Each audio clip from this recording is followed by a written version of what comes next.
이 시간 문제는 해석이다. 문제는 해석이다라는 제목으로 함께 말씀의 은혜를 나누도록 하겠습니다. 우리가 살아가다 보면은요, 어제와 똑같은 하늘인데도 불구하고 어떤 날은 무겁게 느껴지고 또 어떤 날은 더 맑아 보일 때가 있습니다.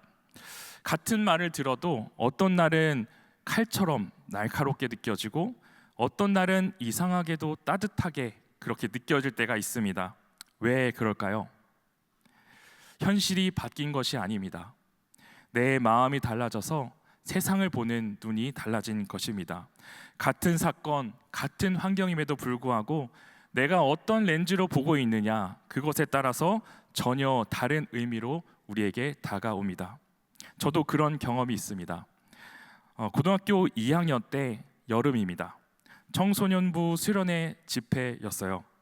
그날 하나님 앞에 회개하며 뜨겁게 울부짖으며 하나님이 제 주인이십니다, 저의 구원자십니다, 그렇게 고백했던 그날 밤, 예배당에 들어가면서 보았던 바로 그 큰 느티나무가 그냥 나무가 아니었습니다. 하나님의 아름다운 피조물, 작품처럼 느껴지기 시작했습니다. 그날 밤 공기, 바람, 나무 다 달라져 보였습니다. 몇 시간 사이에 세상이 바뀐 것이 아닙니다. 제가 바뀐 것입니다. 제 관점이, 제 해석이 바뀐 것이죠. 그래서 저는 이렇게 말하고 싶습니다. 사람은 해석을 하며 살아갑니다. 해석으로 시작해서 해석으로 끝난다고 해도 과언이 아니죠. 같은 사건을 겪고도 반응이 다른 이유가 바로 거기에 있습니다. 오늘 함께 나눌 말씀은 바로 이것입니다. 문제는 사건이 아닙니다. 문제는 해석입니다. 그리고 그 해석이란 어떤 일과 상황을 하나님 안에서, 하나님의 사랑 안에서 다시 읽어내는 것입니다. 성도님들, 때로는 우리의 삶에 아픈 사건이 찾아옵니다. 그 일 때문에 밤잠을 못 이룰 때도 있죠. 그런데 중요한 것은 이것입니다.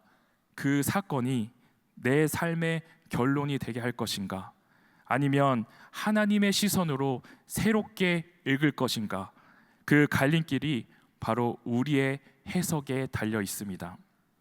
오늘 성경의 한 인물을 통해서 그것을 발견할 수 있는데요, 바로 요셉입니다. 먼저 요셉의 인생을 한번 따라가 보겠습니다. 요셉은 꿈을 꾸었습니다. 그런데 그 꿈 때문에 이 형들의 시기를 받게 됩니다. 그리고 결국 형들에게 애굽의 종으로 팔려가죠. 종으로 살던 집에서는 억울한 누명을 씁니다. 그리고 감옥에 갇힙니다. 술 맡은 간원에게 자신을 기억해달라 부탁하지만 잊혀집니다. 긴 시간, 이 설명되지 않는 시간을 보내게 됩니다. 그러나 때가 찾아 하나님은 요셉을 애굽의 총리로 세우십니다. 그리고 흉년이 들어 곡식을 구하러 사람들이 오는데 그들이 요셉 앞에 엎드립니다. 누굴까요? 요셉을 팔았던 형들입니다. 성도님들, 여기서 요셉은 복수할 수 있었습니다. 힘도 권력도 있었으니까요. 그런데 요셉이 입을 열어 이렇게 말합니다. 창세기 45장 4절 오늘 말씀입니다. 요셉이 형들에게 이르되 내게로 가까이 오소서. 그들이 가까이 가니 이르되 나는 당신들의 아우 요셉이니 당신들이 애굽에서 판 자라. 요셉은 과거를 지우지 않았습니다. 사실을 부정하지도 않았습니다. 당신들이 판 자라, 상처를 없던 일처럼 여기지도 않았습니다. 그런데 결정적인 건 그 다음입니다. 요셉이 이렇게 말하죠. 45장 창세기 45장 5절 말씀입니다. 당신들이 나를 이곳에 팔았다고 해서 근심하지 마소서, 한탄하지 마소서. 하나님이 생명을 구원하시려고 나를 당신들보다 먼저 보내셨나이다. 그리고 8절에서는 결론을 말합니다. 창세기 45장 8절의 말씀을 함께 읽겠습니다. 그런즉 나를 이리로 보낸 이는 당신들이 아니요 하나님이시라. 하나님이 나를 바로에게 아버지로 삼으시고 그 온 집의 주로 삼으시며 애굽 온 땅의 통치자로 삼으셨나이다. 아멘. 성도님들, 요셉의 해석은 이것입니다. 나는 팔린 사람이 아니라 보내심을 받은 사람이다. 우리는 여기서 질문하게 됩니다. 그 오랜 시간 역경을 겪고 또 겪었던 그 요셉이 어떻게 이런 해석이 가능했을까요? 그리고 우리는 어떻게 요셉처럼 해석할 수 있을까요? 그런데 여기서 놓치면 안 되는 중요한 사실이 있습니다. 그 요셉의 고백은 하루아침에 이루어진 것이 아니었다라는 것이에요. 요셉은 처음부터 완벽하게 나는 보내심을 받았다, 그렇게 고백했던, 그렇게 읽지를 못했습니다. 요셉은 하나님을 모르는 사람은 아니었죠. 감옥에서도 창세기 40장 8절에 해석은 하나님께 있지 아니하니까 라고 말할 만큼 하나님을 알고 하나님을 말하던 사람이었어요. 하지만 하나님을 안다는 것과 그 고통의 순간을 하나님의 관점으로 해석해낸다는 것은 다른 이야기입니다. 창세기 40장 15절에서 요셉은 이렇게 말합니다. 나는 히브리 땅에서 끌려온 자요, 여기서도 옥에 갇힐 일은 행하지 아니하였나이다. 새 번역은 이것을 좀 더 생생하게 번역합니다. 15절 새 번역입니다. 나는 히브리 사람이 사는 땅에서 강제로 끌려온 사람입니다. 그리고 여기에서도 내가 이런 구덩이 감옥에 들어올 만한 일은 하지 않았습니다. 맞는 말입니다. 억울함이 담겨 있습니다. 나는 강제로 끌려왔다. 나는 억울하다. 그런데 성도님들, 요셉은 그 사건을 통과하면서 조금씩 하나님의 마음을 알아갑니다. 성경에서 요셉과 함께 이 말씀을 보면요, 성경이 반복해서 강조하는 표현들이 있습니다. 여호와께서 요셉과 함께 하심으로. 창세기 39장 2절은 이렇게 말합니다. 여호와께서 요셉과 함께 하심으로 그가 형통한 자가 되어. 뿐만 아니라 감옥에 갇힌 뒤에서도 창세기 39장 21절에 여호와께서 요셉과 함께 하시고 그에게 인자를 더하사, 23절에는 여호와께서 그를 형통하게 하셨더라 라고까지 말합니다. 이상하죠? 고난 중인데 형통이라고 표현합니다. 왜냐하면 형통은, 성경에서 말하는 이 여기서 형통은 형편이 쉬운 것이 아니라 하나님이 함께 하시는 것 그 자체를 말하기 때문입니다. 그 함께 하심 속에서 요셉의 해석이 자라기 시작합니다. 그것이 어디서 드러나냐면 두 아들의 이름을 짓는 그 장면에서 나타납니다. 보통 성경의 그 이름을 지을 때는 그 부모의 상황과 그 마음이 그 이름 가운데 담겨 있습니다. 장남 므낫세의 이름을 보실까요? 창세기 41장 51절에서 므낫세의 이름을 이렇게 짓습니다. 하나님이 내게 내 모든 고난과 내 아버지의 온 집 일을 잊어버리게 하셨다. 차남 에브라임의 이름은요, 창세기 41장 52절에 하나님이 나를 내가 수고한 땅에서 번성하게 하셨다. 말이 달라졌습니다. 고난과 상처가 사라졌다라는 말이 아닙니다. 그 고난 가운데서도 하나님의 인도하심을 보게 된 것입니다. 그리고 마침내 창세기 45장에서 형들에게 자신의 정체가 나는 요셉이요 라고 말하며 하나님이 나를 먼저 보내셨다 고백하는 사람이 된 것이죠. 이것이 우리에게 위로가 됩니다. 우리도 처음부터 나의 모든 상황을 보내심으로 읽지 못할 때가 있습니다. 해석할 여유가 없을 때도 있고 나의 상황을 다 이해하기 어려울 때도 있습니다. 그런데 요셉의 인생이 증언합니다.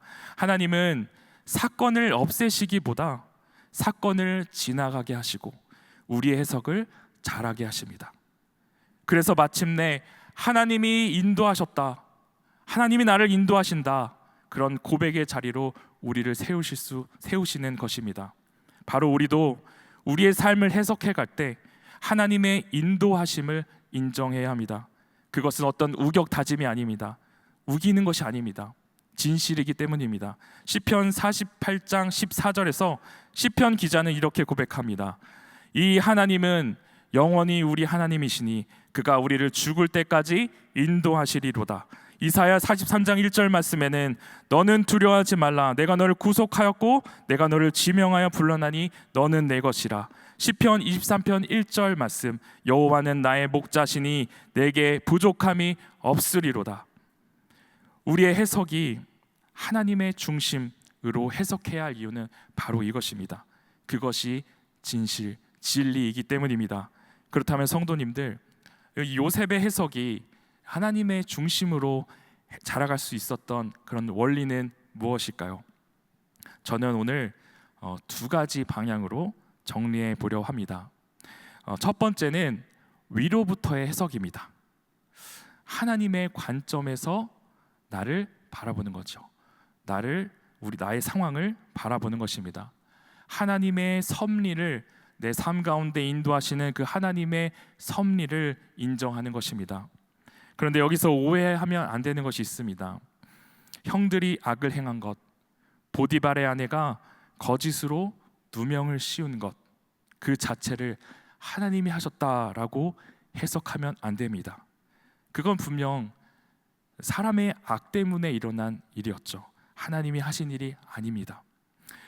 그렇다면 하나님의 관점은 무엇입니까?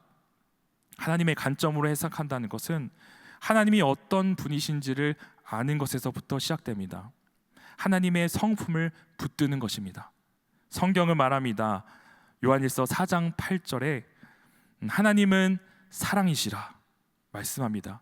하나님은 사랑이시기에 하나님은 생명을 향하십니다. 하나님은 살리는 방향으로 우리를 이끄십니다.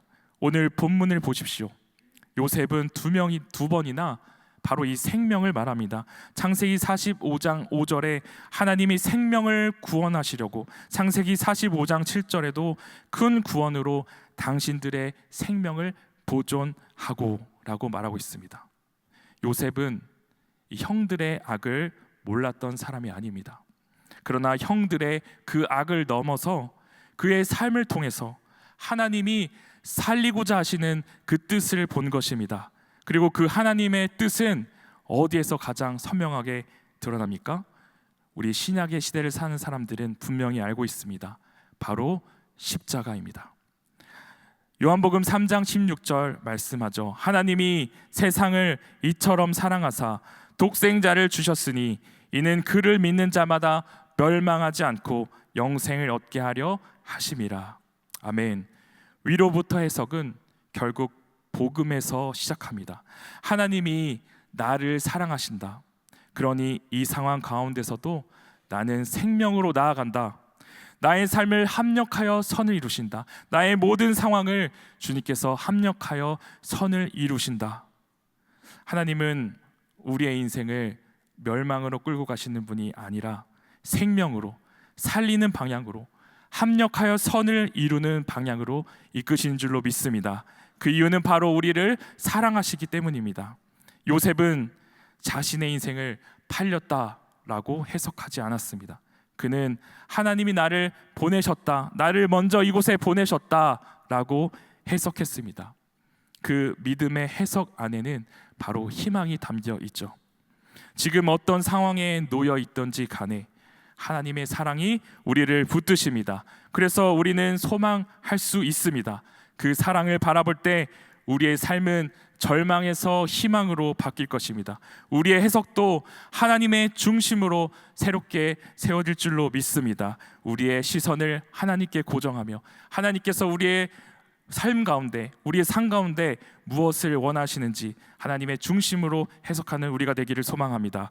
두 번째는 아래로부터의 해석입니다. 순종으로 응답하는 해석입니다. 성도님들, 사랑은 관념이 아닙니다. 사랑은 에너지입니다. 사랑은 방향을 향해 나아가고 있습니다. 하나님께 받은 사랑은 이 마음에서 끝나면 안 됩니다. 손과 발로 이어져야 합니다. 그래서 질문이 달라집니다. 이 상황을 내가 어떻게 이겨낼까? 라는 그 질문에서 이 상황에서도 하나님은 생명을 살리길 원하신다. 그렇다면 나는 지금 무엇을 선택할 것인가? 그 질문으로 바뀌어야 합니다. 요셉을 보십시오. 요셉은 형들에게 말합니다. 근심하지 마소서, 한탄하지 마소서 그렇게 말하면서 형들 향해 용서와 화해, 치유의 길로 나가는 모습을 보게 됩니다. 상처가 없어서가 아닙니다. 하나님이 보내셨다라는 그 해석이 있기 때문입니다. 그 해석이 나를 살리는 선택으로 이끌어 가고 있습니다. 하나님께 받은 사랑을 근거로 순종한 것입니다. 우리는 역사 속에서도 하나님의 사랑으로 살리는 선택을 한 인물을 볼 수 있습니다. 바로 손양원 목사님입니다. 손양원 목사님은 두 아들을 잃는 그 비극을 겪게 됩니다. 손양원 목사님이 예배 인도 중에 여수 순천 반란 사건 때 두 아들의 순교 소식을 듣게 됩니다. 그럼에도 불구하고 예배를 드리고 있었기 때문에 계속해서 예배를 이어가죠. 그리고 시간이 지나 두 아들의 관을 마주하는 순간 목사님과 사모님은 울부짖으며 비통해했습니다. 그런데 그 이후 놀라운 일이 일어납니다. 두 아들을 죽인 자들을 용서하기로 한 것이죠. 뿐만 아니라 그들을 아들 삼습니다. 손양원 목사님이 끝까지 붙든 것, 그것은 다름 아닌 하나님의 사랑이었습니다. 죄인이었던 나를 살리신 그 하나님의 사랑 때문에 그 사람을 용서한 것이죠. 하나님의 사랑을 붙드는 그런 해석을 한 것입니다. 전해지는 목사님께서 하신 그 10가지 감사 고백 가운데 이런 내용이 담겨 있습니다. 두 아들을 죽인 원수를 회개시켜 내 아들 삼고자 하는 마음을 주셔서 감사합니다. 성도님들, 이것이 무엇입니까? 사건을 덮어둔 것이 아닙니다. 하나님의 사랑 안에서 살리는 선택을 이어간 것입니다.